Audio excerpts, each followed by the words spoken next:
Uno de los capítulos del dossier presentado en Londres deja en evidencia nuevamente la estrecha relación que existía, según estos estudios, entre el grupo terrorista de las FARC y el presidente venezolano Hugo Chávez. Sin embargo, las actividades de las FARC cambiaron de trayectoria después de la toma de posesión de la presidencia del teniente coronel Hugo Chávez en 1999. Mientras Chávez públicamente propugnaba la neutralidad y se ofrecía como mediador honesto en negociaciones de paz con el gobierno colombiano, también permitía que las FARC utilizaran el territorio venezolano para su refugio, operaciones transfronterizas y actividad política. El gobierno venezolano financió la oficina de las FARC en Caracas y por medio del servicio de inteligencia DICIP proveyó documentación y otras formas de ayuda a los agentes de las FARC. La noticia, tras la publicación, los gobiernos de Venezuela y Ecuador obviamente le restaron credibilidad al informe y afirmaron que era totalmente falso. Totalmente falsa la alegación de que el presidente Rafael Correa recibió unos $400.000 de las Fuerzas Armadas Revolucionarias de Colombia FARC para su campaña de 2006. No vamos a reconocer ninguna información de esas porque no tienen ninguna veracidad. Volvemos a la noticia. Las relaciones del grupo terrorista de las FARC no solo fueron con Hugo Chávez. Según el análisis del Instituto Internacional de Estudios Estratégicos, el presidente de Ecuador, Rafael Correa, habría recibido del grupo criminal $400.000 para su campaña en el 2006. El grupo aportó aproximadamente $400.000 a su campaña en una coyuntura crítica. Al parecer, $100.000 procedieron directamente de las FARC y otros $300.000 de sus aliados. Es casi seguro que Correa aprobó el ingreso de estos fondos en su campaña. El punto clave, a propósito de este informe, hoy en el programa La Noche realizaremos una comparación de las revelaciones que hace el Instituto Internacional de Estudios Estratégicos en Londres con el material recopilado, investigado y presentado por este programa en un gran esfuerzo periodístico de casi 3 años. El pasado 21 de mayo de 2008 revelamos un correo clave según el cual las FARC habrían donado $100.000 y luego $300.000 a la campaña del presidente ecuatoriano Rafael Correa.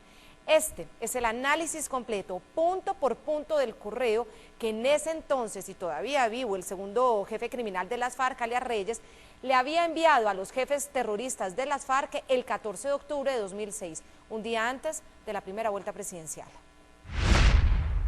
Fuentes de inteligencia le indicaron a La Noche RCN que este documento pondría en evidencia un acuerdo preelectoral denominado Herencia, en el que las FARC, según algunos correos electrónicos, habrían financiado parte de la campaña de Rafael Correa a cambio de que él los apoyara cuando estuviese en el poder.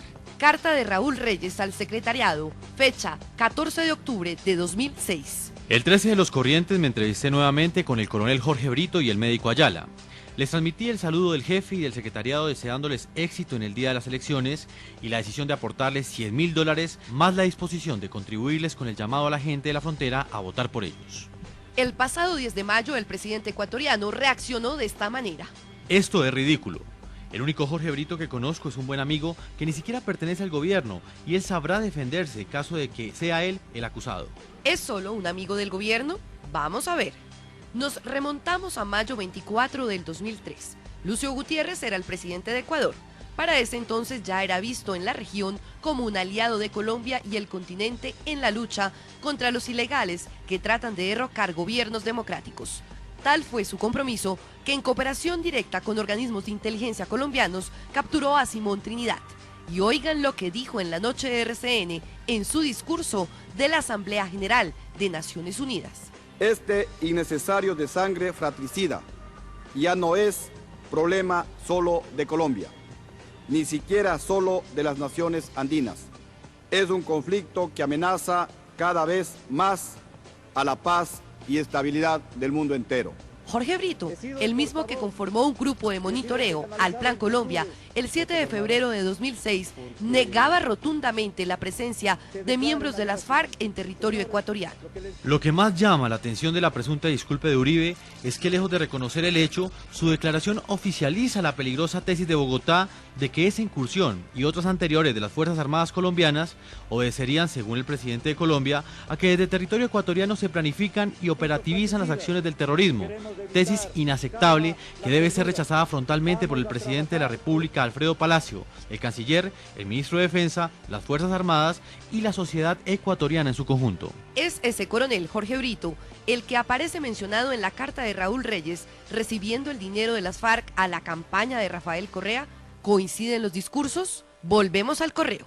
De una vez le hice entrega de dicha cantidad al coronel, quien emotivamente agradeció a nombre del candidato Rafael Correa y me pidió mandarle sus saludos al camarada y al secretariado. Según organismos de seguridad, al parecer dicho dinero provino de Edgar Tobar, quien actualmente es el comandante del Frente 48 de las FARC, que opera en la frontera entre Ecuador y Colombia. Continúa la carta de Reyes al secretariado. Edgar me hizo el préstamo. Amigos del Frente 48 hicieron una recolecta de otros $300.000 para la misma campaña, me dice Edgar. Más adelante, en el punto número 4 de la carta, Reyes muestra al secretariado los compromisos que estableció con el coronel Jorge Brito en caso de que Rafael Correa resulte electo como presidente. Convinimos volver a conversar personalmente pasadas las elecciones para analizar los resultados. De salir ganadores nos sentaríamos a convenir formas de comunicación y de coordinación. Habló de la posibilidad de que participemos de algunas empresas que piensan montar con varios fines. Las FARC explican que la campaña de Rafael Correa pide el dinero para contrarrestar la supuesta ayuda que Estados Unidos le estaría dando a otros candidatos. El coronel informó de la tenaz guerra sucia desatada por la embajada gringa y la oligarquía en contra de Correa. La embajada trajo 2 avionetas con dólares para financiar a los demás candidatos y comprar votos. Pese a lo anterior, el hombre se muestra optimista en el triunfo en la primera o en la segunda vuelta.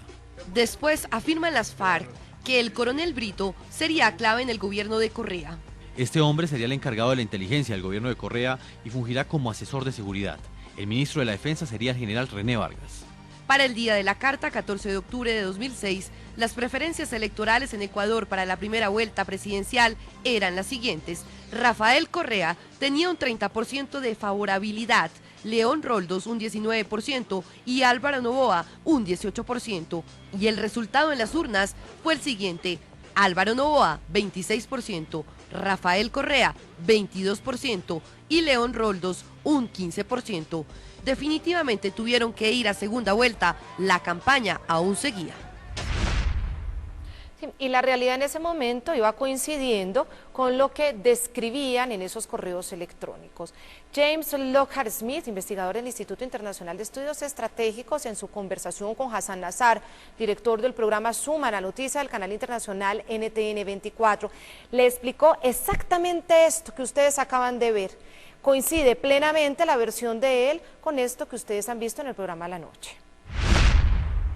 Los correos dicen que las FARC entregaron $100.000 el 13 de octubre de 2006 a coronel Jorge Brito en representación del presidente Correa. Nosotros obtuvimos el material del ahora extinto Tribunal Supremo Electoral de Ecuador y parte de esa investigación interna que hubo. Bueno, ellos habían obtenido estos extractos bancarios. Entonces, el mismo día en que las FARC entregan ese dinero al coronel Jorge Brito, aparece exactamente la misma cantidad de dinero a las 5:15 de esa tarde, que debe haber sido pues unas horas después.